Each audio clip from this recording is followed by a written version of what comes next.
శ్రీమాత్రే నమ. జయ గురు దత్తాత్రేయ నమ. ఈ వీడియోలో మనం ధనుసు రాశి వారికి మార్చి 1వ తారీఖు నుంచి 31 మధ్యలో జరగబోయే మాస ఫలితాలు గమనిద్దాం. ధనుసు రాశి వారికి ఈ నెల ప్రారంభంలో యాస్టీజ్గా 3వ స్థానంలో శనితో పాటు రవిగ్రహం కూడా రావడం జరిగింది. ఇది ఎప్పుడూ కూడా ప్రభుత్వ ప్రోత్సాహాన్ని, అధికారుల యొక్క సహకారాన్ని చెప్పడం జరుగుతూ ఉంటుంది. 3వ స్థానం అన్నది జాతకుని యొక్క మేధస్సుని చెప్తూ ఉంటుంది. అతను తీసుకునే నిర్ణయాలు, అతను ఆలోచన విధానం, ఒక పని ఏ విధంగా చెయ్యాలి, ఎంత ధైర్యం దానికి కావాలి, ఇవన్నీ కూడా 3వ స్థానాన్ని బట్టి ఆధారపడి ఉంటుంది. ఒక పని ప్రారంభించే ముందు జాతకుడి యొక్క 3వ స్థానం బాగులేనప్పుడు కంపల్సరీగా ఆ పని మధ్యలో ఆగిపోవడం జరుగుతూ ఉంటుంది. మరి ఇప్పుడు అటు భాగ్యాధిపతితో పాటు ధనాధిపతి కూడా 3వ స్థానంలో సంచరించడం వల్ల ధనం సంపాదించడానికి కొరకు ఏదైనా వృత్తి వ్యాపారం ప్రారంభించాలనుకునే వాళ్ళకి ఇది చాలా ప్రోత్సాహకరంగా ఉండడం జరుగుతూ ఉంటుంది. ఎవరైతే పోటీతో కూడుకున్నటువంటి ఉద్యోగాలు, అంటే అది పోలీస్ డిపార్ట్మెంట్ అనుకోండి, రన్నింగ్ చేయడం, ఈ స్పోర్ట్స్ మ్యాన్ సంబంధించిందంటే క్రీడారంగం వారికి కానీ, పోలీస్ డిపార్ట్మెంట్ వారికి కానీ, ఏదన్నా ఒక మిలిటరీలోనో, నేవీ, ఎయిర్ ఫోర్స్ లాంటి దాన్ని ప్రవేశించాలనుకున్నా, ముఖ్యంగా రవి ఇక్కడ ఉన్నాడు కాబట్టి ప్రభుత్వ రంగ సంస్థల్లో ఉద్యోగ ప్రయత్నం కోసం మరి సివిల్స్ లాంటి అత్యంత కఠినమైనటువంటి పరీక్షలు ఎదుర్కోవాలంటే ఇటువంటి గ్రహస్థితిలో మీరు పని ప్రారంభించడం వల్ల మరి ధనుసు రాశి వారికి అతి కష్టం మీద పని సక్సెస్ అవుతుంది. కష్టంతో కూడుకునే, అంటే ధనుసు రాశి వారు ఎప్పుడు కూడా లాంగ్ టర్మ్ గోల్స్ పెట్టుకుంటూ ఉంటారు అన్నమాట. ఇది 5 రోజులు 10 రోజులు 5 కాకుండా ఒక 10 సంవత్సరాలు 5 సంవత్సరాలు కష్టపడితే సాధించగలిగే వృత్తులను ఎన్నుకోవడం జరుగుతూ ఉంటుంది. నిరంతరం కఠిన శ్రమతో పాటు కఠిన నియమాలు కూడా పాటించి అనుకున్నది సాధించే ప్రయత్నం నెరవేరుతూ ఉంటారు.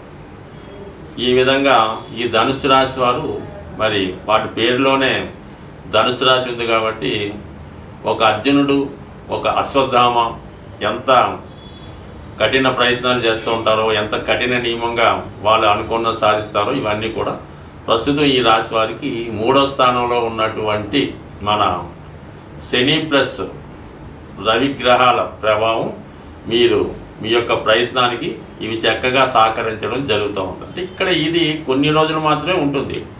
మార్చి 15తో రవి 4వ స్థానానికి వెళ్ళిపోతాడు.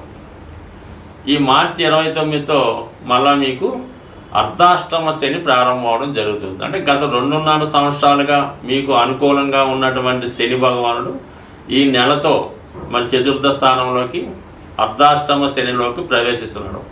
అంటే ఒక విధంగా శని మీనరాశిలోకి ప్రవేశిస్తే ఆటోమేటిక్గా ధనుసు రాశిలో కూడా ప్రవేశించినట్టే భావించారు. ఎందుకంటే మీనరాశికి ధనుసు రాశికి కూడా గురువు అధిపతి అవుతుంటాడు. అందువలన ఒక గ్రహం ఒక రాశిలోకి ప్రవేశించినప్పుడు అదే భావాన్ని కలిగినటువంటి వేరే రాశి మీద కూడా ఆ ప్రభావం చూపుతుంది. అందువల్ల ఇప్పుడు ఏమవుతుందంటే ఎస్పెషల్లీ ధనుసు రాశి వారికి అటు అర్ధాష్టమ శని, దానితో పాటు జన్మశని కూడా నడడం జరుగుతూ ఉంటుంది. అందువల్ల ఏంటంటే మరి మీ యొక్క ప్రయత్నం ఏదన్నా ఉంటే ఈ నెలాఖరులోపు ప్రయత్నం చేసుకుంటేనే తప్ప మీరు ఉద్యోగంలో ప్రవేశించడం కానీ, అనుకున్నది సాధించడంలో కానీ చాలా వరకు అవకాశం ఉంటుంది.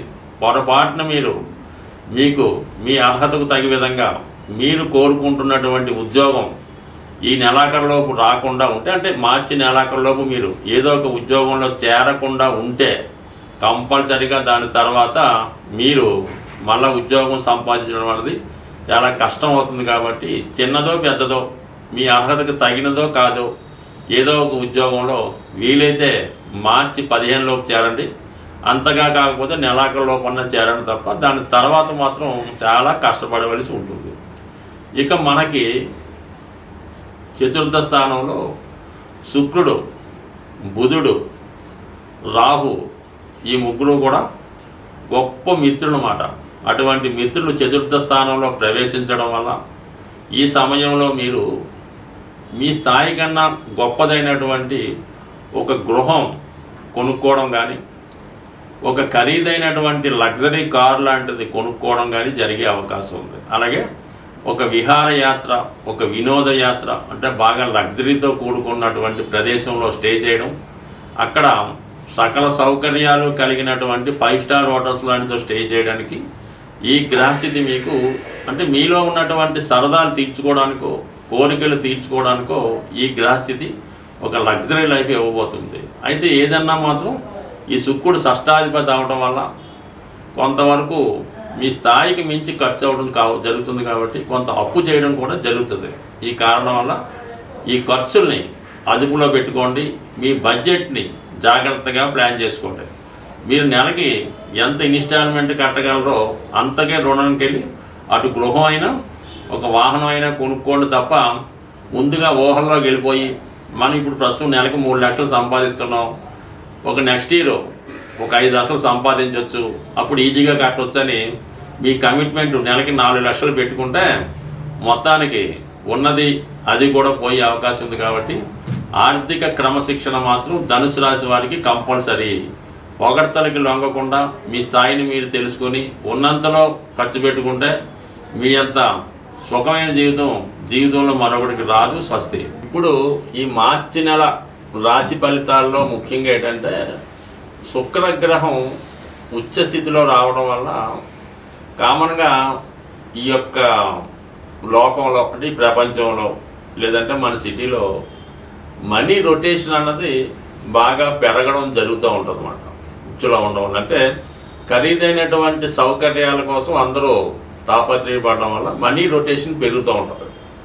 ఇదే సమయంలో విలాసమైనటువంటి వస్తువులు, ఖరీదైనటువంటి వాహనాలకి డిమాండ్ కూడా పెరగడం జరుగుతూ ఉంటుంది.